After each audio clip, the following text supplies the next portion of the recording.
اور زوردار آواز میں بولا، جلدی سے میرا ہاتھ پکڑو۔ سب سے پہلے نائلہ نے جاوید کا ہاتھ پکڑا، جاوید نے اسے اوپر کھینچ لیا۔ اس طرح ایک ایک کر کے سوائے چشمے والے آدمی کے سب بس سے باہر نکلے کھڑے تھے جو سردی سے کانپ رہے تھے۔ ارے بھائی صاحب، آپ کیا ڈھونڈ رہے ہو؟ جلدی سے باہر آؤ، ہمیں جلد از جلد کسی محفوظ ٹھکانے تک پہنچنا ہوگا، جاوید نے چشمے والے آدمی کو کہا، مگر چشمے والا آدمی اس کی بات سنی انسنی کرتے ہوئے سیٹوں کے نیچے اوپر کچھ ڈھونڈنے کی کوشش کر رہا تھا۔ اس وقت اس کی آنکھوں پر چشمہ نہیں تھا اور شاید وہ اسی کو ڈھونڈ رہا تھا۔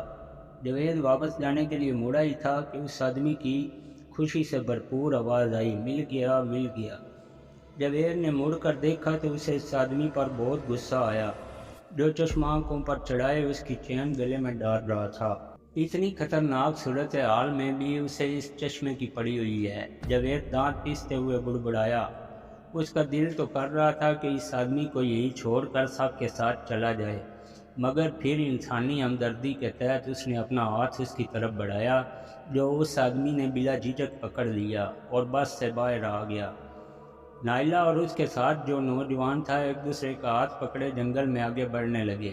ان کے پیچھے جاوید سمیت باقی مسافر بھی چلے جا رہے تھے۔ روڈ کی نسبت جنگل کا راستہ کافی محفوظ تھا۔ درخت اوپر سے آپس میں ملے ہونے کی وجہ سے یہاں بارش کا زور کافی کم تھا، البتہ زمین پر رینگنے والے جانوروں کا خطرہ ضرور تھا، جس کے پیش نظر انہوں نے اپنے بیگ میں سے ٹارچ وغیرہ نکال کر جلا لی تھی۔ جنگل میں چینگر، حشرات الارض کی آوازوں اور برستی بارش کے علاوہ کوئی آواز نہیں تھی۔ کبھی کبھی کسی گیدڑ کے چیخنے سے جنگل کی پراسرار خاموشی پر ہلکا سا اثر پڑتا تھا اور چند لمحوں کے بعد وہیں رگ رگ میں اترتا سناٹا چھا جاتا۔ تم دونوں شاید میاں بیوی ہو، جاوید جو اب نائلہ کے قریب پہنچ چکا تھا اس سے مخاطب ہوا۔ جی یہ میرے شوہر ہیں، ہم اس علاقے کی سیر کو آئے تھے، مگر نائلہ نے جاوید کی بات کا جواب دیتے ہوئے بات ادھوری چھوڑ دی۔ اس کا لہجہ کافی خوف سے بھرا ہوا تھا۔ فکر مت کریں، ہم لوگ ضرور بحفاظت اپنے اپنے گھروں کو جائیں گے، جاوید نے اسے تسلی دی اور مسافے کے لیے اس کے شوہر کی طرف ہاتھ بڑھایا۔ میرا نام جاوید ہے اور میرا جہانگیر، جہانگیر نے خوش دلی سے جاوید سے مصافحہ کرتے ہوئے کہا۔ اچانک بجلی ایک دفعہ پھر زوردار کڑاکے سے چمکی، آس پاس کا ماحول ایک لمحے کے لیے روشن ہوا۔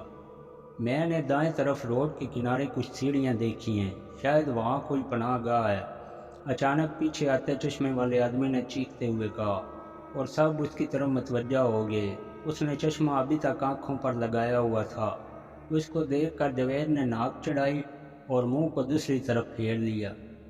آپ لوگ شاید میری چشمہ ڈھونڈنے والی حرکت سے خفا ہو، مگر یقین کریں یہ میری مجبوری ہے، میں زیادہ دیر اس چشمے کو آنکھوں سے ہٹا نہیں سکتا، چشمے والے نے بے چارگی سے کہا۔ جاوید نے اس کے چہرے پر پھیلی بے بسی کو غور سے دیکھا اور کچھ کہنے کے لیے منہ کھولا ہی تھا کہ روڈ کی دوسری طرف کھڑے ایک لڑکے نے زور سے چیختے ہوئے انہیں دوسری طرف آنے کا کہا۔ سبھی بھاگتے ہوئے روڈ کراس کر کے اس کے پاس پہنچے۔ بولو شاہ نواز، کیوں بلایا ہے؟ چشمے والے نے پوچھا۔ زاہد صاحب، یہ سیڑھیاں اوپر پہاڑ پر چڑھ رہی ہیں، مجھے لگتا ہے وہاں کوئی کافی بڑی عمارت موجود ہے، شاہ نواز نے چشمے والے کو جس کا نام زاہد تھا مخاطب کرتے ہوئے بتایا اور ساتھ ہی ٹارچ کی روشنی سیڑھیوں پر ڈالی۔ اچانک ہی بجلی زور سے کڑکی اور چند پل کے لیے سارا ماحول دن کی طرح روشن ہو گیا۔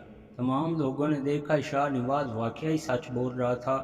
سیڑھیاں وہ کافی زیادہ تھیں، مگر سیڑھیوں کے اختتام پر ایک بہت بڑی اور اونچی عمارت تھی جس پر کسی پرانے قلعے کا گمان ہو رہا تھا۔ ژالہ باری اب کافی حد تک ختم ہو چکی تھی، مگر رگوں میں خون جما دینے والی سرد ہوا اور موسلادھار بارش جاری تھی۔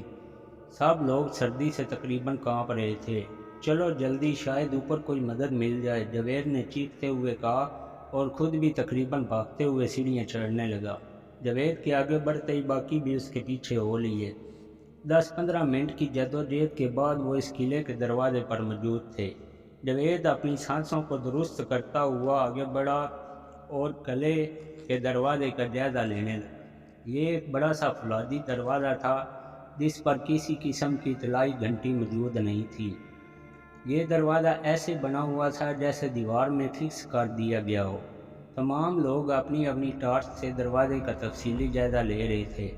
ادھر ایک زنجیر موجود ہے، ایک ادھیڑ عمر عورت نے دروازے کی دائیں طرف موجود ایک زنجیر کو کھینچتے ہوئے زوردار آواز میں کہا۔ زنجیر کا کھینچنا تھا کہ وہ دروازہ اوپر اٹھتا ہوا قلعے کی دیواروں میں غائب ہو گیا۔ واہ راحیلہ آنٹی، آپ نے تو کمال کر دیا، دور پریشان کھڑی نائلہ نے خوشی سے چہکتے ہوئے کہا۔ اس سے پہلے کہ سب اندر قدم رکھتے، اچانک اندر سے 6 افراد جن میں ایک لڑکی بھی تھی اندھا دھند بھاگتے ہوئے نکلے۔ جاوید اور شاہ نواز جو دروازے کے عین درمیان کھڑے تھے انہیں زور کا دھکا دیتے ہوئے وہ سیڑھیاں اترنے لگے۔ لڑکی سمیت وہ 6 افراد 2-2 3-3 سیڑھیاں ایسے کھلانگ رہے تھے جیسے موت ان کے پیچھے ہو۔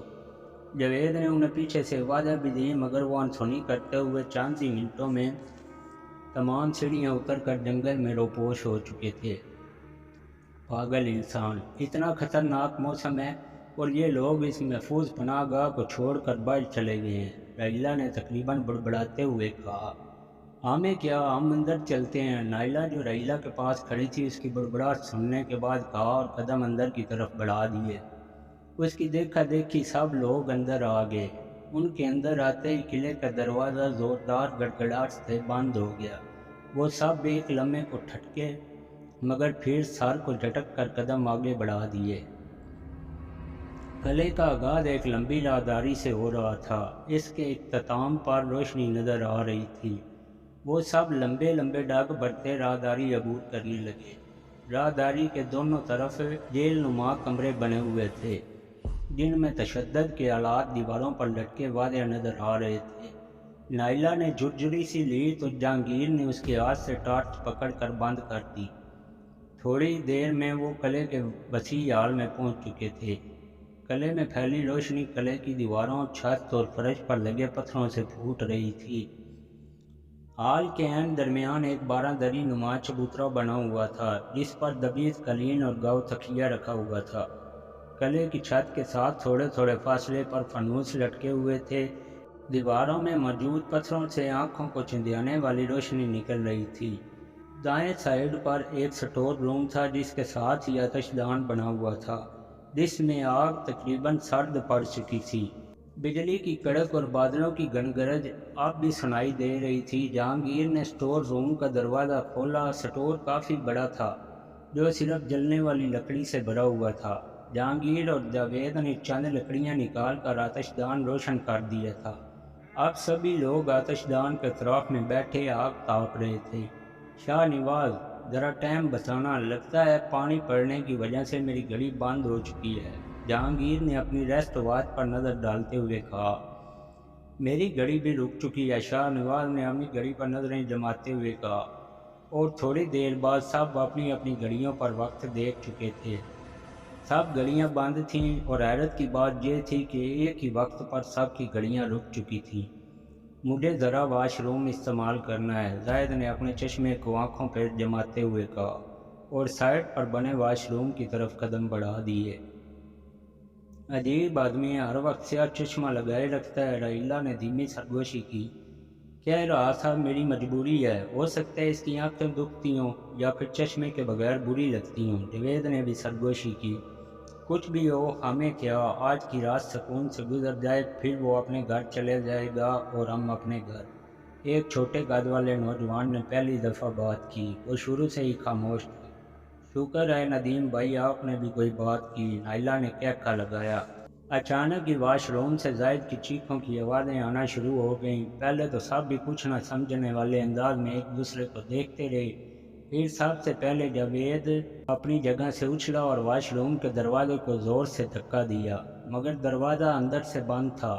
زاہد کی چیخیں اب کراؤں میں بدل رہی تھیں، اس کی کھرکھراتی آواز سے ایسے لگ رہا تھا جیسے اندر اسے ذبح کیا جا رہا ہو۔ جاوید نے پیچھے ہٹ کر دروازے پر کندھے سے ضرب لگائی، اسے علم ہو چکا تھا کہ زیادہ دیر کرنے پر زاہد کی جان کو خطرہ بھی ہو سکتا ہے۔ وہ تابڑ توڑ دروازے پر ضربیں لگا رہا تھا۔ اس کی دیکھا دیکھی جہانگیر نے بھی یہی عمل دہرانا شروع کر دیا۔ کچھ ہی دیر میں دروازے کے اندر والی چٹکنی اکھڑ چکی تھی۔ دروازہ کھلتے ہی ایک ناقابل فراموش منظر سب کے سامنے تھا۔ زاہد واش بیسن کے سامنے کھڑا تھا، اس کی آنکھوں سے نارنجی شعاعیں نکل کر آئینے سے ٹکرا رہی تھیں، اور آئینے سے دو بازو نکلے ہوئے تھے جنہوں نے زاہد کا گلا کافی مضبوطی سے پکڑ رکھا تھا۔ زاہد کی آنکھیں حلقوں سے باہر آنے کو بےتاب تھیں، اور اس کے جسم کا سارا خون جیسے چہرے میں سمٹ آیا تھا۔ جاوید نے جلدی سے بھاگ کر باہر سے ایک لکڑی اٹھائی اور آئینے میں سے نکلے ہوئے بازوؤں پر زور سے چوٹ کی، مگر اگلا لمحہ سب کے لیے حیران کن تھا۔ لکڑی بازوؤں میں سے ایسے گزر گئی جیسے وہ بازو ہوا سے بنے ہوئے ہوں۔ تک توڑ دو، آئینے کو توڑ دو، زاہد کے ہونٹوں سے اکلاتی ہوئی کھرکھراتی آواز نکلی۔ جاوید نے ایک لمحہ ضائع کیے بغیر آئینے پر زوردار چوٹ کی۔ واش بیسن کا آئینہ ایک چھناکے سے ٹوٹ گیا۔ زاہد دھڑام سے زمین پر جا گرا، وہ غیر مرئی بازو اب غائب ہو چکے تھے۔ تھوڑی دیر میں زاہد کی حالت سنبھل گئی۔ اس نے سب سے پہلے چشمے کو آنکھوں پر ٹکایا اور کپڑے جھاڑتا اٹھ کھڑا ہوا۔ یہ سب کیا تھا؟ ضرور تم ہم سے کچھ چھپا رہے ہو، راحیلہ نے چپتی نظروں سے اسے دیکھتے ہوئے کہا۔ یہ سب میری غلطی کی سزا ہے۔ 2 بار اس کی روح مجھ پر حملہ کر چکی ہے، اور شاید تیسری بار میں نہ بچ پاؤں۔ بات کرتے ہوئے زاہد کی آنکھیں ڈب-ڈبا گئیں۔ کیسی غلطی اور کس کی روح؟ ہمیں تمہاری اہم کانہ باتوں کی کچھ بھی سمجھ نہیں آ رہی۔ اب کی بار جاوید نے منہ کھولا۔ اب سب یہیں کھڑے رہیں گے کیا؟ بڑھ چل کر بات کرتے ہیں۔ ندیم جو زیادہ تر خاموش ہی رہتا تھا، اس نے زاہد کو سہارا دیتے ہوئے کہا۔ زاہد ابھی تک اس حادثے کے خوف سے کانپ رہا تھا۔ سب لوگ ایک دفعہ پھر آتش دان کے پاس بیٹھے تھے۔ جہانگیر نے مزید لکڑیاں ڈال کر بجھتی آگ کو پھر سے بھڑکا دیا تھا۔ پورے ہال میں لکڑیاں چٹکنے اور ان کی سانسوں کی آواز کے علاوہ مکمل سناٹا تھا۔ کبھی کبھی بجلی کی کڑک اور بادلوں کی گڑگڑاہٹ ماحول کو مزید طلسماتی بنا رہی تھی۔ میں پیدائشی نابینا تھا، زاہد کی گمبھیر آواز نے حال کے سکوت کو توڑا۔ میں نے ایک امیر گھرانے میں جنم لیا تھا۔ میرے والدین نے بڑے سے بڑے ڈاکٹروں کو دکھایا، مگر کوئی بھی میری آنکھوں کا علاج نہ کر سکا۔ جب میں اپنے رشتہ داروں سے سنتا تھا کہ دنیا کتنی خوبصورت ہے، تو میرا بھی دل اس دنیا کے حسین رنگوں کو دیکھنے کے لیے مچل جاتا۔ زاہد تھوڑی دیر کو رکا اور لوہے کی لمبی سلاخ سے آتش دان کی آگ کو اوپر نیچے کیا۔ سبھی افراد اس کے بولنے کا انتظار کر رہے تھے۔ وہ پھر سے گویا ہوا۔ جب میں 24 برس کا ہوا تو امید کی ایک کرن دکھائی دی۔ ایک ڈاکٹر نے میری آنکھوں کا معائنہ کیا اور بتایا کہ میں دنیا دیکھ سکتا ہوں، اگر کوئی بندہ اپنی آنکھیں مجھے عطیہ کر دے تو۔ میرے بوڑھے ماں باپ کی آنکھیں بقول ڈاکٹر میرے لیے مناسب نہیں تھیں، اور تمام رشتہ دار اس بات کو سن کر ہمارے یہاں آنا ہی چھوڑ گئے۔ بھلا کون اپنی آنکھیں مجھے دیتا؟ میں نے اخبارات میں اشتہار بھی دیے کہ جو کوئی اپنی آنکھیں مجھے عطیہ کرے گا اسے منہ مانگی رقم دوں گا۔ دن یوں ہی گزرتے گئے، میری امیدیں دم توڑنے لگیں۔ تبھی ایک نوجوان آصف میری زندگی میں روشنی کی کرن بن کر آیا۔ اس کی والدہ کو کینسر تھا، جو ابھی ابتدائی اسٹیج پر تھا۔ اس کے ایک آپریشن سے وہ صحت یاب ہو سکتی تھی، مگر آپریشن کا خرچہ بہت زیادہ تھا، اور وہ ایک غریب لڑکا تھا۔ اس نے مجھ سے شرط رکھی کہ وہ اپنی آنکھیں عطیہ کرے گا، بدلے میں اس کی والدہ کا میں آپریشن کرواؤں۔ اتنا کہہ کر زاہد کی آنکھیں ڈب-ڈبا گئیں۔ اس کی آواز سے بھی لگ رہا تھا کہ وہ اپنے جذبات کو کافی مشکل سے کنٹرول کر رہا ہے۔ اس کے چپ ہو جانے پر سب لوگ بے چینی سے اس کی طرف دیکھ رہے تھے، مگر کسی نے اسے ٹوکنا مناسب نہ سمجھا۔ زاہد نے آنکھیں اپنی ہتھیلیوں سے صاف کی اور ناک کو رومال سے صاف کرتے ہوئے پھر سے گویا ہوا۔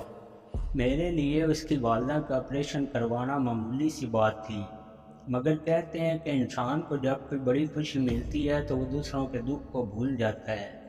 میرا آپریشن ہوا۔ آنکھوں کی پٹی کھلتے ہی میں نے پہلی بار جگمگاتی روشنیاں دیکھیں تو دنیا دیکھنے کی خواہش نے شدت سے انگڑائی لی۔ میں نے اپنی دولت کے بل بوتے پر چند ہی گھنٹوں میں پاسپورٹ ویزا بنوائے اور دنیا کی سیر کو نکل گیا۔ تقریباً 1 مہینہ میں خوب گھوما پھرا۔ اور جب واپس آیا تو مجھے آصف کی والدہ کا خیال آیا۔ میں بھاگتا ہوا اس ہاسپٹل پہنچا جہاں وہ داخل تھی، تو پتہ چلا کہ وہ تو علاج نہ ہونے کی وجہ سے خدا کو پیاری ہو چکی ہے۔ مجھے بہت دکھ ہوا اور پچھتاوا بھی۔ یہ میری زندگی کی سب سے بڑی غلطی تھی، بلکہ گناہ کہنا مناسب رہے گا۔ اور پھر جب میں نے آصف کے بارے چھان بین کی تو پتہ چلا کہ وہ ماں کے مرنے کے بعد مجھے بد دعائیں دیتا ہوا روڈ کراس کرتے ہوئے کسی گاڑی کے نیچے کچلا گیا۔ میرا ضمیر مجھے روز ملامت کرتا تھا۔ میں نے اپنی ساری دولت ایک کینسر ہاسپٹل میں لگا دی، جہاں کینسر کے مریضوں کا فری علاج ہوتا ہے۔ ایک دفعہ آصف کی روح نے میرے گھر کے واش روم میں اسی طرح مجھ پر حملہ کیا تھا، اور میرے گارڈ نے آئینے پر پسٹل کی گولی چلا کر مجھے بچایا تھا۔ تبھی سے میں ان آنکھوں کو چشمے سے چھپا کر رکھتا ہوں۔ یہ آنکھیں آصف کی ہیں اور اس کی روح ان پر قابض ہے۔ جب بھی میں چشمے کے بغیر کسی آئینے کو دیکھوں گا، وہ مجھ پر میری آنکھوں کے ذریعے حملہ کر دے گا۔ مجھے نہیں پتا کہ کیسے واش بیسن کی ٹوٹی سے اس آئینے کی چین اڑ گئی تھی اور یہ اتر گیا، اور آج پھر اس نے مجھ پر حملہ کر دیا۔ اتنا کہہ کر زاہد نے چشمہ اتارا اور اپنے آنسو صاف کر کے پھر سے لگا لیا۔ اگر ہم لوگوں نے یہ سب اپنی آنکھوں سے نہ دیکھا ہوتا تو شاید کبھی یقین نہ کرتے۔ مانا کہ تم سے غفلت ہوئی ہے، مگر اس میں تمہارا اپنا ارادہ نہیں تھا۔ خدا تمہاری حالت پر رحم فرمائے، راحیلہ نے ہمدردی بھرے لہجے میں کہا۔ ہمیں کافی دیر ہو چکی ہے، مگر یہ بارش تو رکنے کا نام ہی نہیں لے رہی۔ نائلہ نے بادلوں کی گڑگڑاہٹ سنتے ہی تبصرہ کیا۔ مجھے تو نیند آ رہی ہے، میں سونے لگا ہوں۔ ندیم نے جمائی لی اور اٹھ کھڑا ہوا۔ دیوار کے ساتھ لگے صوفے پر جا کر وہ دراز ہو گیا۔ ہماری گھڑیاں ٹھیک ہوتی تو شاید پتہ چل جاتا کہ صبح ہونے میں کتنی دیر ہے۔ شاہ نواز نے آگ کو خریدا اور مزید لکڑیاں ڈال دیں۔ اچانک یہ حال ندیم کی دہشتناک چیخوں سے گونج اٹھا۔ سبھی نے مڑ کر اس صوفے کی طرف دیکھا جس پر کچھ دیر پہلے ندیم سویا کراٹے لے رہا تھا۔ اب وہاں وہ آگ کے شعلوں میں لپٹا چیخیں مار رہا تھا۔ اس سے پہلے کہ کسی کی سمجھ میں کچھ آتا، وہ جل کر راکھ بن چکا تھا۔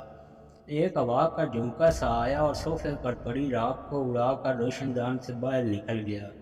حیرت کی بات یہ تھی کہ صوفہ اس طرح صاف ستھرا تھا جیسے وہاں کچھ ہوا ہی نہ ہو۔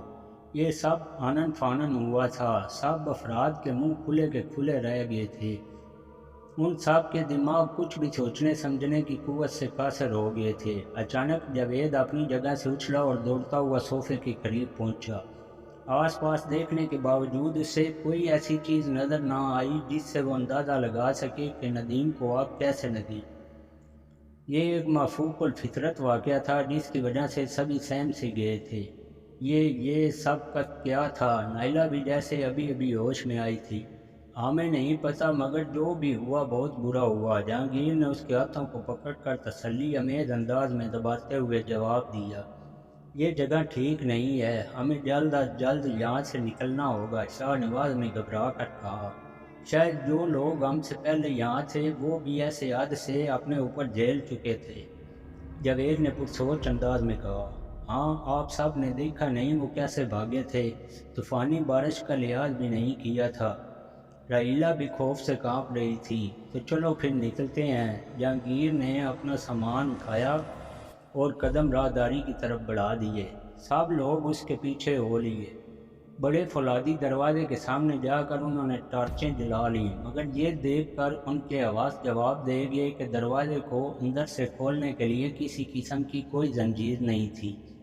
انہوں نے دروازے اور دیوار کا ایک ایک کونا چیک کر لیا، مگر اس دروازے کو کھولنے کا کوئی ذریعہ نہ ملا۔ آخر تھک ہار کر سب ایک دوسرے کو دیکھنے لگے۔ اب ہم کیا کر سکتے ہیں سوائے یہاں قید رہنے کے؟ راحیلہ نے بجھے بجھے انداز میں کہا۔ نہیں، ہمیں کوشش کرتے رہنا چاہیے، کہیں سے تو نکلنے کا کوئی راستہ ہوگا۔ جاوید نے ان کا حوصلہ ٹوٹتے دیکھا تو بولا، چلو پھر ڈھونڈتے ہیں۔ جہانگیر اور شاہ نواز کے منہ سے بیعکس وقت نکلا۔ انہوں نے قلعے کے کمروں کی تلاشی لینی شروع کر دی۔ ایک کمرے میں داخل ہوتے ہی جاوید نے سب کو ادھر بلا لیا۔ یہ قلعے کی بیک سائڈ والا کمرہ تھا جس میں لگی کھڑکی سے باہر کا منظر صاف نظر آ رہا تھا۔ باہر دھوپ نکلی ہوئی تھی اور نیچے گہرائی میں جنگل کے درختوں پر پڑی بارش کو سے قضا بنا رہی تھی۔ یہ کیا، ادھر تو دھوپ نکلی ہوئی ہے مگر قلعے کے حال میں اب بھی بارش اور بادلوں کی گڑگڑاہٹ ہے، رحیلہ نے اچنبھے سے پوچھا۔ مطلب یہ کہ یہ قلعہ نہیں، کوئی طلسم قلعہ ہے، اور مجھے یقین ہے کہ یہاں سے نکلتے ہی ہماری گھڑیاں بھی چل پڑیں گی، جاوید نے پرخیال انداز میں جواب دیا۔ وہ تو تب ہوگا جب ہم یہاں سے نکلے، مجھے تو بہت ڈر لگ رہا ہے، رحیلہ تقریباً رو پڑی۔ جہانگیر نے رحیلہ کو تسلی دی اور کہا، ہم یہاں سے ضرور نکلیں گے، ہمیں تمام کمروں کی تلاشی لینی ہوگی، شاید کوئی راستہ مل جائے۔ میں تمام کمرے دیکھ چکا ہوں، سب اس طرح بنائے گئے ہیں کہ کمروں کی دیواریں عمودی اور بہت اونچی ہیں، وہاں سے نکلنا موت کو دعوت دینے کے مترادف ہے۔ شاہ نواز نے بوجھے بوجھے دھیمے لہجے میں کہا، کیا آپ لوگوں نے ان جیل نما بیرکوں کا مشاہدہ کیا؟ رحیلہ نے ایک خیال کے تحت پوچھا۔ وہاں تشدد کرنے کے آلات کے علاوہ کیا ملے گا؟ جہانگیر نے منہ بناتے ہوئے کہا۔ نہیں ہو سکتا ہے وہاں کوئی کام کی چیز مل جائے، جاوید نے رحیلہ کے خیال سے متفق ہوتے ہوئے کہا۔ تو چلو پھر دیکھتے ہیں، جہانگیر نے کہا اور راہداری کی طرف بڑھ گیا۔ جیل نما دروازوں پر کوئی تالا نہیں تھا، وہ آسانی سے ہر کمرے کی تلاشی لینے لگے۔ مجھے یہ ڈائری ملی ہے، نائلہ نے پرجوش انداز میں کہا۔ اس کے ہاتھ میں ایک بوسیدہ ڈائری تھی جسے وہ اپنے ہاتھوں سے جاڑ رہی تھی۔ اس نے ڈائری کو ایک طرف بنی پتھر کی سیل پر رکھا اور اس کا پہلا صفحہ کھولا، جس پر 5 مئی 1872 کی تاریخ لکھی ہوئی تھی۔ نائلہ نے ڈائری پڑھنا شروع کر دی۔ آج میرا اس جیل میں 5واں دن ہے، میرا نام خاقان ہے، میں 5 دنوں سے سویا نہیں ہوں۔ ہر 5 منٹ بعد یہ لوگ چیک کرتے ہیں، اگر کوئی سو رہا ہو تو اسے جلتی ہوئی سلاخ لگاتے ہیں یا پٹرول چھڑک کر آگ لگا دیتے ہیں۔ میں نے کافی ہمت کر کے اپنے آپ کو نیند سے دور رکھا ہوا ہے۔ یہ لوگ بہت ظالم ہیں، انہیں کسی کو بھی اذیت دینے سے مزہ آتا ہے۔ شاید میں زیادہ دیر تک اپنے آپ کو نیند سے دور نہ رکھ سکوں۔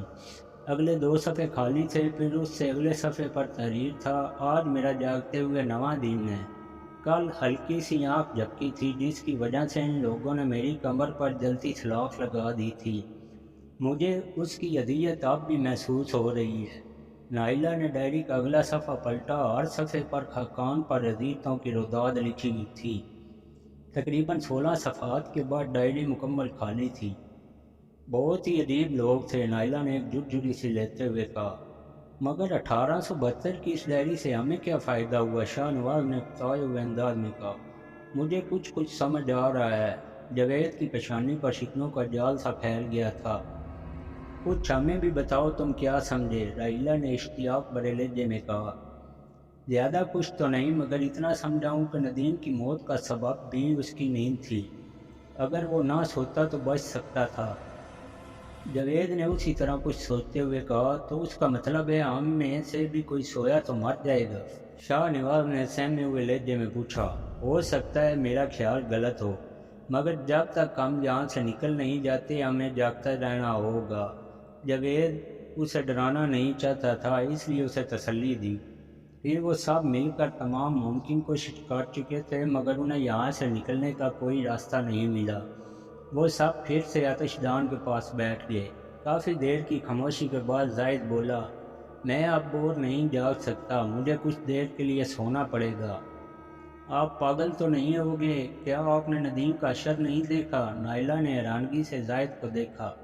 آج نہیں تو کل آصف کی روح مجھے مار ہی دے گی۔ اگر اس قلعے میں سونے والوں کے ساتھ سچ میں ایسا ہوتا ہے تو پھر حرج ہی کیا ہے؟ زاہد کا جواب سن کر نائلہ کچھ بولنا چاہتی تھی کہ جہانگیر نے اسے اشارے سے روک دیا۔ زاہد اٹھ کر صوفے کی طرف بڑھ گیا۔ تم نے اسے جانے کیوں دیا؟ وہ مر جائے گا۔ نائلہ نے جہانگیر کو سرزنش کی۔ ہم اس پہ نظر رکھیں گے، اگر کوئی مفوق الفطرت واقعہ ہوتا ہے تو ہم اسے جگا دیں گے، اس طرح پتہ تو چل جائے گا کہ جو باتیں ڈائری میں لکھی ہوئی ہیں وہ کہاں تک سچ ہیں، جہانگیر نے کہا، اور باقی صاحب نے بھی سارا لا کر اس کی تصدیق کر دی۔ چند لمحے گزرے تھے کہ زاہد کے کھراٹوں کی آوازیں نشر ہونا شروع ہو گئی۔ جاوید نے ایک خیال کے تحت سب کو اشارہ کیا اور خود بھی دبے قدموں چلتا ہوا صوفے کے قریب پہنچ گیا۔ ابھی وہ قریب پہنچے ہی تھے کہ فضا میں ایک ہیولا سا نمودار ہوا جس کے ہاتھ میں پٹرول کی بوتل صاف نظر آ رہی تھی۔ اس نے پوری بوتل زید پر خالی کر دی۔ جاوید کو جیسے اچانک ہی ہوش آیا تھا، اس نے زید کے چہرے پر تھپڑوں کی بارش شروع کر دی۔ ہیولے نے دیا سلائی روشن کر دی تھی، مگر اس سے پہلے کہ زید کو آگ لگاتا، زید نے آنکھیں کھول دیں اور گلے میں پکڑا چشمہ آنکھوں پر سیٹ کرتے ہوئے اٹھ بیٹھا۔ وہ اپنے پٹرول سے بھرے کپڑوں کو حیرت سے دیکھ رہا تھا۔ اس کے بعد کیا ہوا، یہ سب جاننے کے لیے کہانی جاگتا قلعہ کی اگلی قسط دیکھنا نہ بھولیے گا۔ تمام ویڈیو اپڈیٹ کے لیے ہمارے چینل کیو اور وائس کو سبسکرائب کر لیں اور گھنٹی کے بٹن کو ضرور پریس کر دیں۔ اللہ حافظ۔